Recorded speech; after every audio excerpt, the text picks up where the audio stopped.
Bismillahirrahmanirrahim. Assalamualaikum warahmatullahi wabarakatuh. Bismillah, alhamdulillah, wassalatu wassalamu ala rasulillah. Para jamaah al-asran, masih seputar fikih ya yang sering saya bahas, dan insya Allah sih saya pengennya ngebahas banyak sekali fikih di dalam peribadahan kita sehari-hari. Nah, yang ingin saya bahas itu masih yang berhubungan dengan untuk pasangan suami istri ya, yang dikhususkan untuk pasangan suami istri.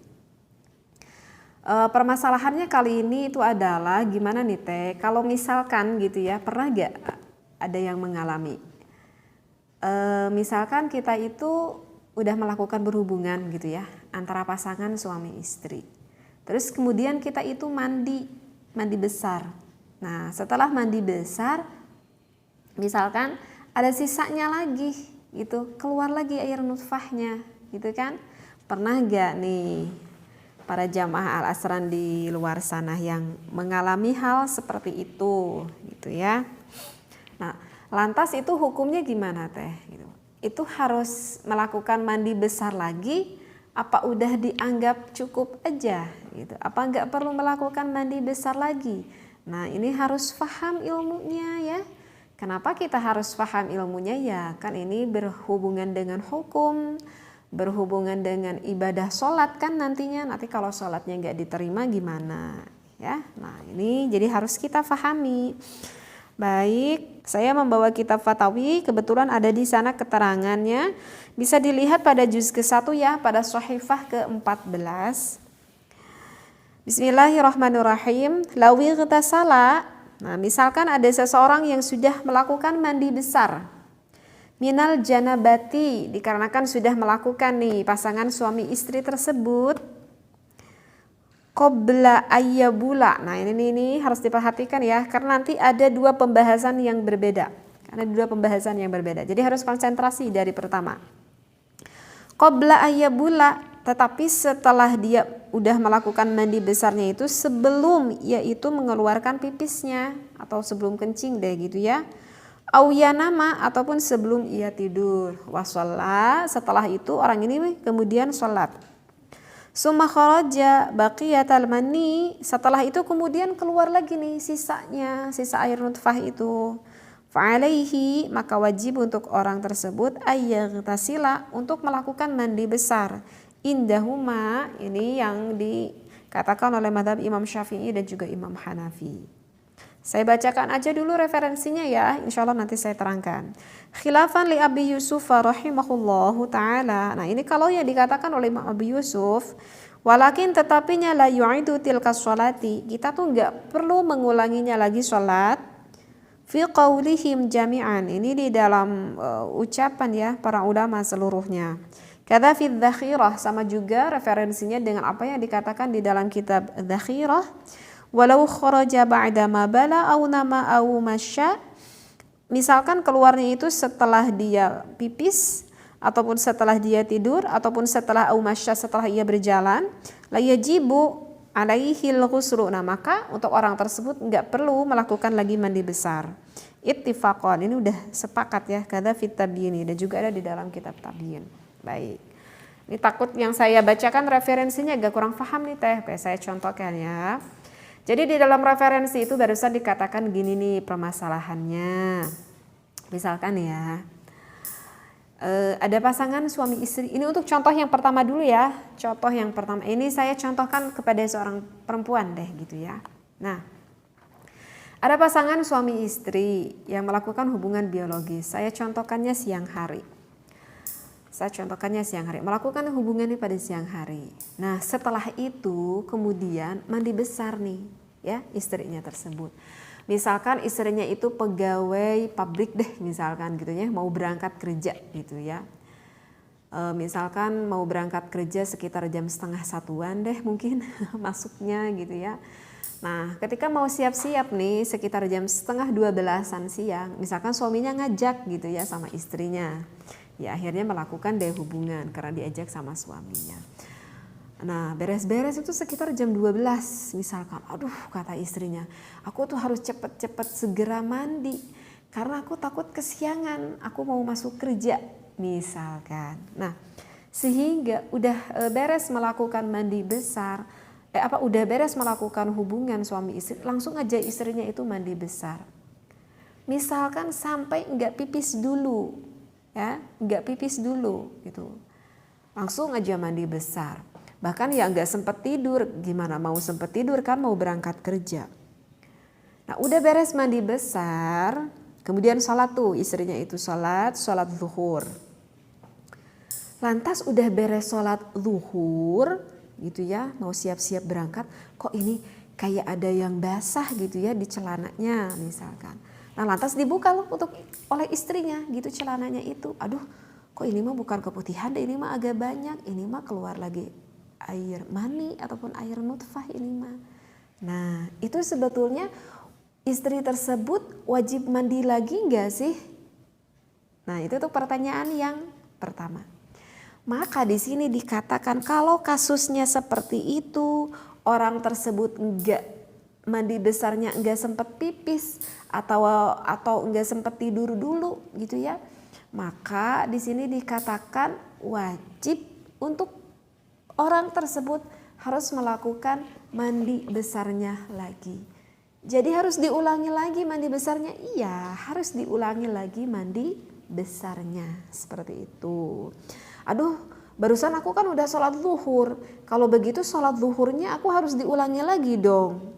Maka ini yang dikatakan oleh Abi Yusuf rahimahullah dan juga para ulama-ulama lain mengatakan tetapi untuk sholatnya yang udah barusan ia lakukan tersebut tidak perlu diulangi. Jadi sholatnya udah dianggap cukup, ya udah dianggap cukup aja. Tetapi harus mengulangi lagi apa? Mandi besarnya seperti itu. Ini contoh untuk kasus yang pertama. Nah, sekarang untuk contoh yang kedua, berbeda lagi nanti hukumnya. Nah, makanya harus didengerinnya sampai selesai ya, biar kitanya paham.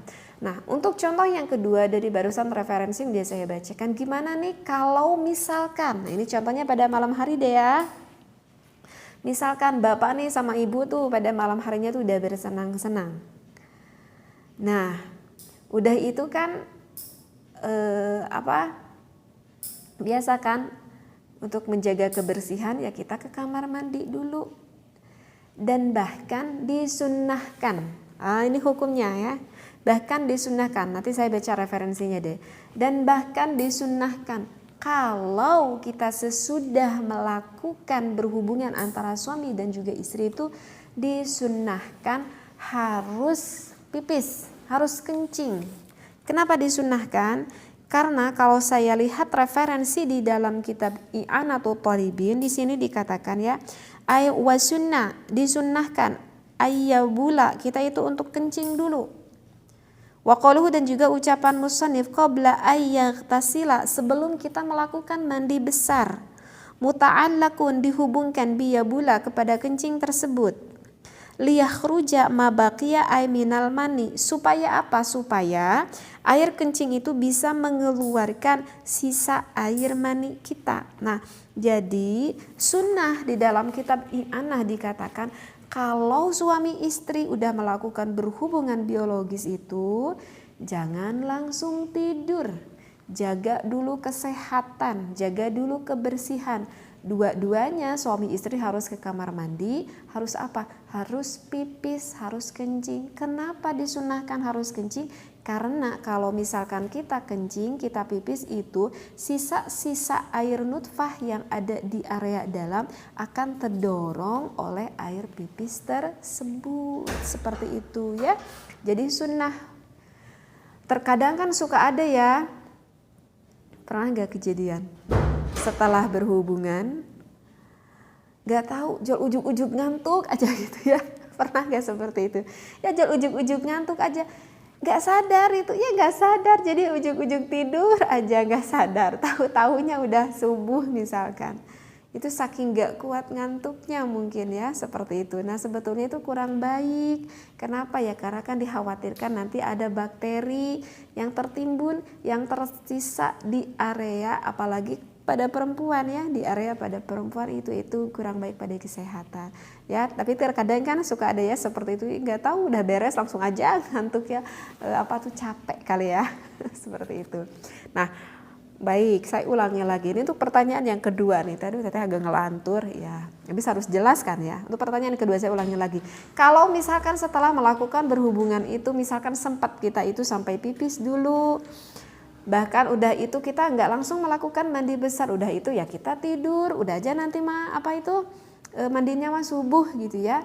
Ataupun yang ketiga masyi, ataupun kita misalkan jalan-jalan sesudah kita misalkan melakukan hubungan itu, misalkan kita tuh nggak langsung tidur ya, kita jalan-jalan aja dulu, misalkan jalan-jalannya aja mau ke dapur kayak mau ke rumah kayak mau ke apa, artinya kan berarti gerak gitu kaki kita. Nah kalau seperti itu, andaikan kita udah melakukan mandi besar kemudian keluar lagi sisanya bakiyal mani, keluar lagi sisanya air mani, maka kalau itu tidak diwajibkan lagi untuk melakukan mandi besar. Kenapa? Karena biasanya kalau misalkan kita pipis, kita kencing itu akan keluar gitu untuk membersihkan. Begitu juga kalau misalkan kita tidur, biasanya itu akan keluar dengan sendirinya. Ataupun kalau misalkan kita gerak jalan-jalan, biasanya itu akan keluar juga dengan sendirinya. Andai pun keluarnya pun itu masih sedikit sekali dari sisa-sisa air nutfahnya tersebut. Nah oleh karena itu tidak perlu lagi melakukan mandi besar. Nah jadi ini beda kan ya permasalahannya ya. Kalau tadi yang contoh yang pertama, mengapa mesti melakukan lagi mandi besar? Dikarenakan ya enggak pipis dulu, ataupun ya misalkan karena langsung enggak tidur dulu, sehingga kan enggak ada jeda waktu untuk keluar lagi, seperti itu ya. Berbeda dengan contoh yang kedua. Kalau contoh yang kedua misalkan kita sempat pipis dulu, kita sempat tidur dulu, kita sempat jalan-jalan dulu, maka itu tidak wajib untuk melakukan lagi mandi besar. Jadi kalau beda permasalahan ya beda lagi nanti juga hukumnya, seperti itu. Nah itu udah ada dua contoh ya yang kita pahami. Sekarang untuk contoh yang ketiga. Nah, dan untuk contoh yang keempat ada lagi. Ini ada referensinya juga berbeda lagi ya, bukan di dalam kitab ini. Itu sengaja nih saya kumpulkan biar tuntas nih permasalahannya. Saya cari-cari di dalam kitab yang lain. Untuk permasalahan yang ketiga, saya temukan ini di dalam kitab lain ya, di dalam kitab Mughni Al-Muhtaj. Pada juz ke-1 pada Shahifah 329. Misalkan permasalahannya seperti ini. Amma idza kharaja, misalkan ada sesuatu nih yang keluar min kubulil mar'ati, dari kubulnya seorang perempuan katanya. Apa yang keluarnya? Maniyun, yaitu air nutfah. Jima'iha, keluarnya itu dikarenakan istrinya tersebut udah melakukan hubungan antara pasangan suami dan juga istri. Ba'da ghusliha, setelah ia melakukan mandi besar, fala tu'idu ghusla, maka tidak perlu ia mengulangi mandi besar illa in qadat syahwataha, kecuali kalau misalkan berubah syahwatnya itu. Fa illam yakun laha syahwatun kasaghiratin aw kana walam tanqadi kana imatin la i'adata 'alaiha. Baik. Ini langsung aja deh saya contohkan ya. Jadi untuk permasalahan yang ketiga seperti ini.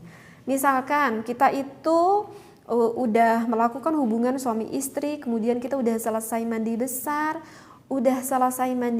tahu-taunya keluar lagi. Maka di dalam kitab ini dikatakan jikalau keluarnya itu ada lagi inqadat syahwataha, ada lagi perubahan syahwat di dalam diri kita. Artinya ya, ngerti mungkin ya, paham ya?